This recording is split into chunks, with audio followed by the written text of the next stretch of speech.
ఎన్నికలు దగ్గర పడే కొద్దీ టీడీపీ నాయకుల్లో భయం ఎక్కువవుతుంది. వచ్చే ఎన్నికల్లో గెలుస్తామా లేదా అని కొందరు నాయకులు భయపడుతుంటే అసలు తమకు టికెట్ వస్తుందో లేదో అని మరికొందరు భయపడుతున్నారు. ఇక పొత్తులలో భాగంగా చూస్తే టీడీపీ అధినేత ఇప్పటి వరకు క్లారిటీ కూడా ఇవ్వని పరిస్థితి నెలకొంది. అసలు జనసేనకు ఎన్ని సీట్లు కేటాయిస్తారు, ఎక్కడెక్కడ కేటాయిస్తారన్నది క్లారిటీ ఇస్తే తమ దారి తాము చూసుకుంటామన్న ధోరణిలో ఉన్నారు టీడీపీ ఆశావాహులు. అయితే ఇప్పటికే కొంతమంది వైసీపీ సిట్టింగ్ ఎమ్మెల్యేలు, వైసీపీకి చెందిన కొందరు నేతలు పార్టీ మారుతున్నారు. ఇక టీడీపీకి చెందిన నేతలు కూడా వైసీపీలో జంప్ అవుతున్నారు.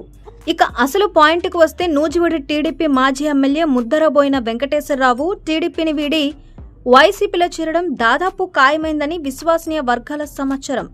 ఈ మేరకు ముద్దరబోయిన తాడేపల్లి క్యాంప్ ఆఫీస్కి కూడా వెళ్లినట్లు తెలుస్తోంది.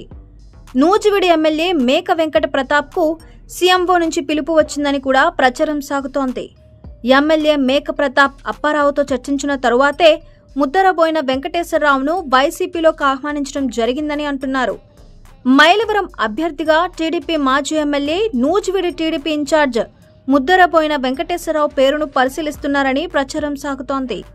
వసంత కృష్ణప్రసాద్ వైసీపీని వీడడంతో మైలవరం ఇన్ఛార్జిగా జెడ్పీటీసీ సభ్యుడు స్వర్ణాల తిరుమలరావు పేరును వైసీపీ అధిష్టానం ఖరారు చేసింది.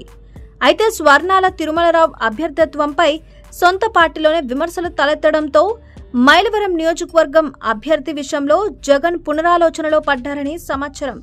దీంతో ముద్దరబోయిన వెంకటేశ్వరరావుకు మైలవరం నియోజకవర్గ బాధ్యతలను అప్పగించాలని చూస్తోందట వైసీపీ అధిష్టానం. దీనిపై 1-2 రోజుల్లో అధికారిక ప్రకటన వెలువడే అవకాశం ఉంది.